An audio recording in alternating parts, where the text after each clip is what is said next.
What's going on, guys? John with BleepinJeep. I got 3 reasons that you should put armor on your Jeep. Let's talk about it. So for a long time now, I've had these rock sliders on my Jeep, and if there's one piece of armor that you can put on your Jeep and one piece only, do rock sliders. These protect your rocker panels if you still have them. They are also a great point to just be able to slide on rocks, drag on rocks, as you see from my video clip here, pivot on a rock even, and they make a good step rail if it sticks out past your rocker. I do highly suggest getting ones that have a rail. Some people call it a rub rail like this on it, because this will allow you to just be protected out further than your doors. Your doors stick out kind of further than the rocker. I've just added now lower door protection from Ares Fab. These are actually made out of aluminum and they're super light. It's 10 pounds with all the hardware for both sides, front and rear doors. In the back here, I've added Ares quarter panel armor. So this is like the main area of the quarter panel that's protected. And if you've seen some of my other videos recently, you know why I've added this. This whole area of my Jeep got crunched in. You can see the battle scars here on the lift gate still. And I've had for a long time this lower quarter panel protection from JCR. I also strongly suggest having front and rear bumpers that are made out of steel and have toe points. So the first reason is obvious, and that is just to protect the body of your Jeep. You might not care too much about dings and dents and scratches on the trail, but if you're not careful, you're gonna end up having a vehicle that's a lot less functional, doors that don't operate properly, windows that are no longer existent, things like that. The other reasons may not be as obvious, but they're just to have a recovery point. So like I mentioned, front and rear bumpers with recovery points, but these side steps with the rub rail. Another reason that I really suggest getting rock rails that have some sort of a tube on it is that you have another attachment point that you could hook a winch, a tow strap, anything like that. If you're slid sideways or flopped on your side, you have a recovery point that you can hook to that isn't, an axle or something that's gonna move.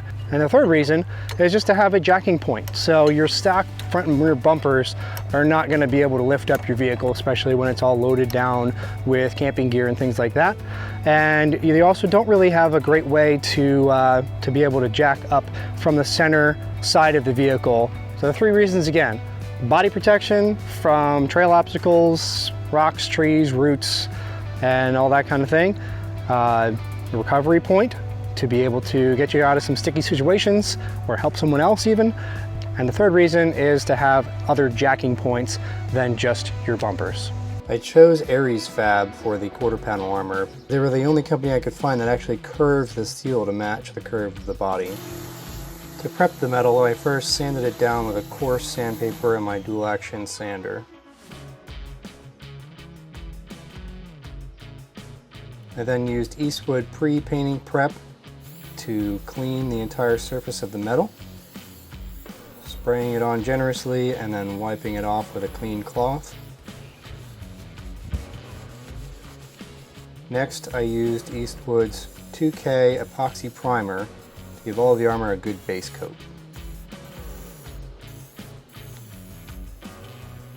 Because our friends at Ares Fab are so awesome, we've partnered up with them for 10% off for you guys.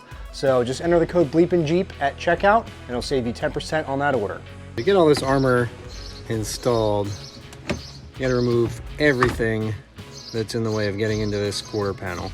You can go as far as removing where the seatbelt attaches, just enough to get my arm back in there to access the nuts. We're gonna be drilling holes through this whole quarter panel, and gonna have to reach around to the back side to get a nut on each bolt.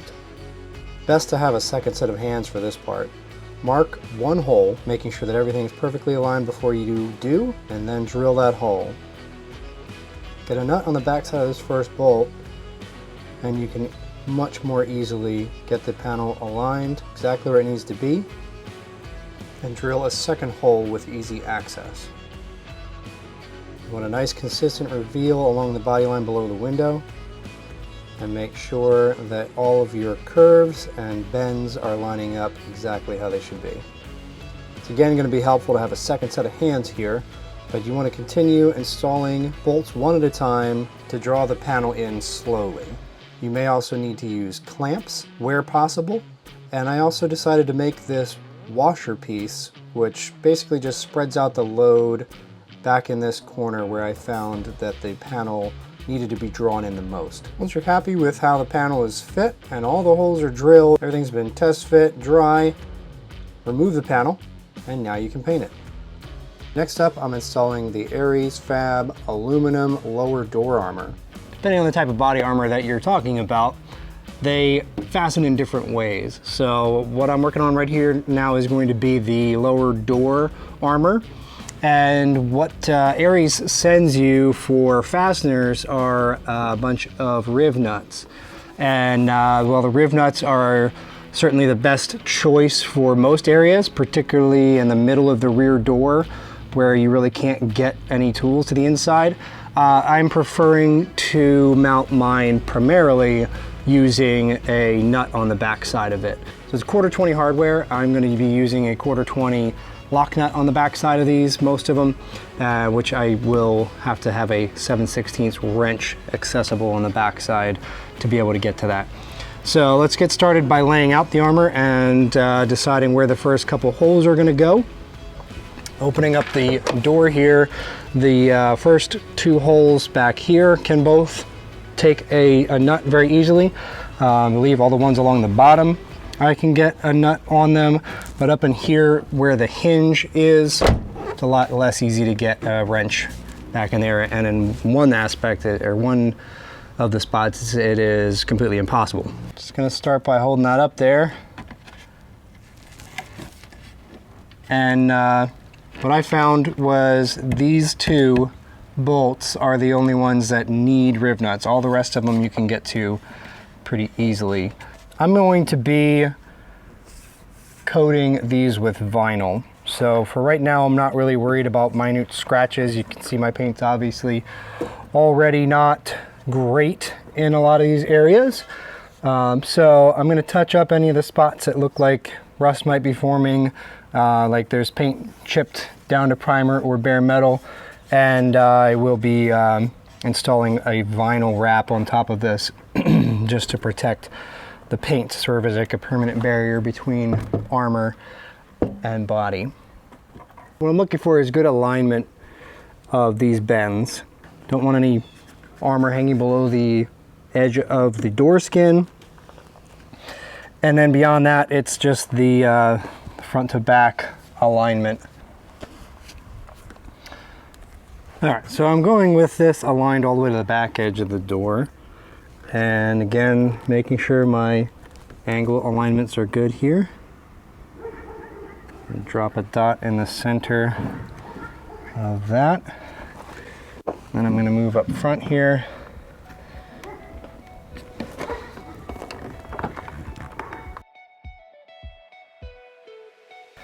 And both of these are going to be my riv nutted areas. So that's a slightly larger hole for the drill bit, and the rest of them are just going to be a 1/4 inch drill bit for that 1/4-20 nut. But I first want to get those in, then I'll move to the bottom so that it's pulled tight to the body, and then I can fill in all the rest of the holes. This is a $25 riv nut tool from Harbor Freight, and putting riv nuts into body panels like this, I find it the best method. So you just screw that down tight and then squeeze. Usually tighten again. Another squeeze out of it.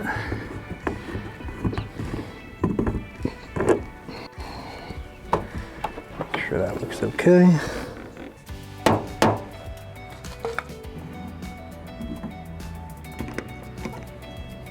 So with those 2 riv nuts in there, this is able to be installed really quite tightly. And as I mentioned, I'm going to be just drilling 1/4 inch holes in all the rest of these. So I can just kind of leave this mounted as my template, pop all these holes through, and you know, then I could go through and bolt them all in there just to dry fit this piece. However, I've already done the other side, and I know that that all works out, so I'm just going to, at this point, drill these holes and then move on to the back section so that I can get these primed and painted. Just like in the front here, I'm going to be aligning the panel to the back edge of the door. And the main reason for that is just Ares made these a little bit shorter so that the front edge here, as the door pivots, doesn't on the piece in front of it. So this piece is short enough I really can get away without any of the spring clamps, and it's such a gosh darn nice fit that I can just kind of press it on there. Not gonna move. Make my dots. It aligns up beautifully with the front panel. I'm going to be doing riv nuts just in these middle two.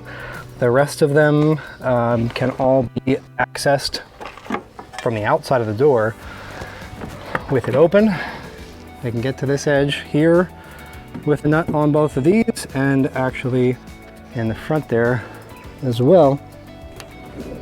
So even with the door panel off inside, you'd have to take out the whole window regulator to get into the center area. Even at that, if I recall correctly, you kind of have to reach down inside to get there anyway. So skip all of that, and I'm just going to use two as riv nuts, the other 4 as actual bolts with nuts on the back.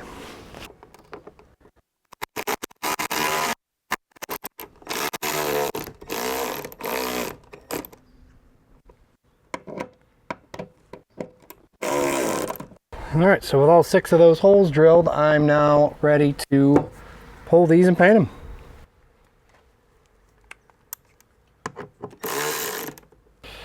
One of the major reasons that you want to dry fit, drill and remove all this stuff is all these little metal flakes. It's all steel that would be trapped behind your armor and definitely gonna cause rust issues. As a top coat on the back side of my armor, I used Eastwood's Extreme Chassis Black.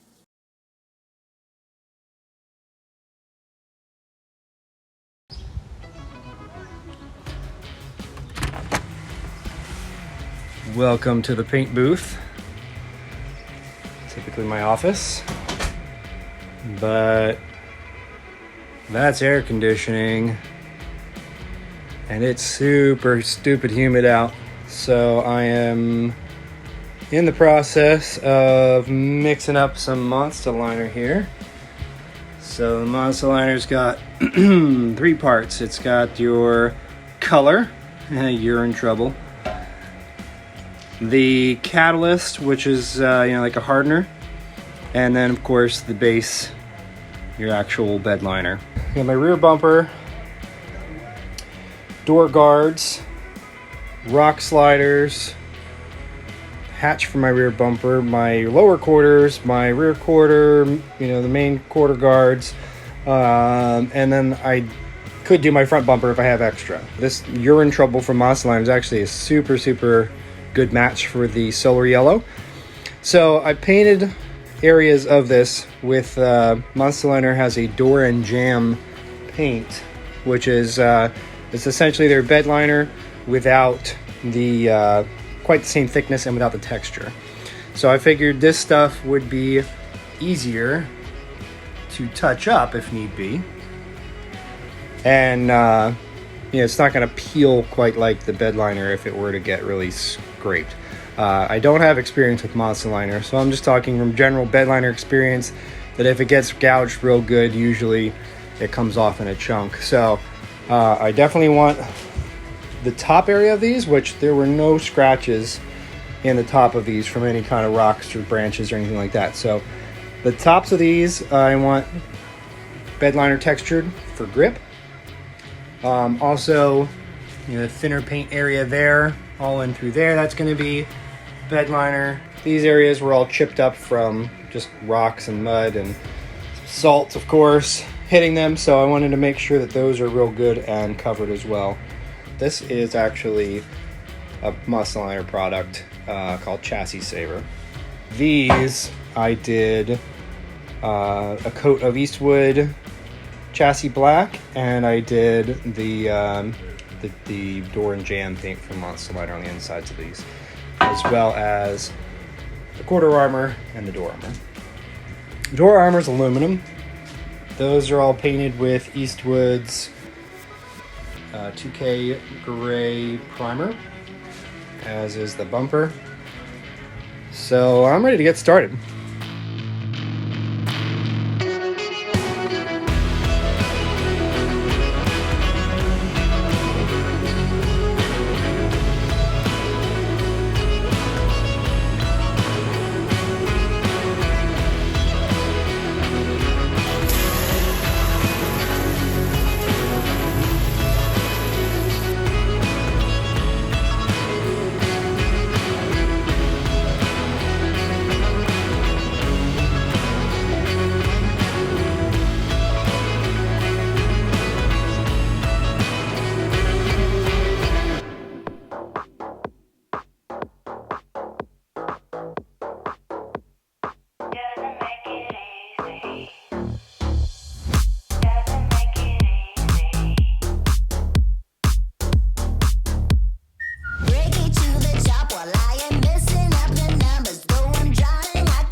Well, that's it for this time, guys. Thanks so much for watching.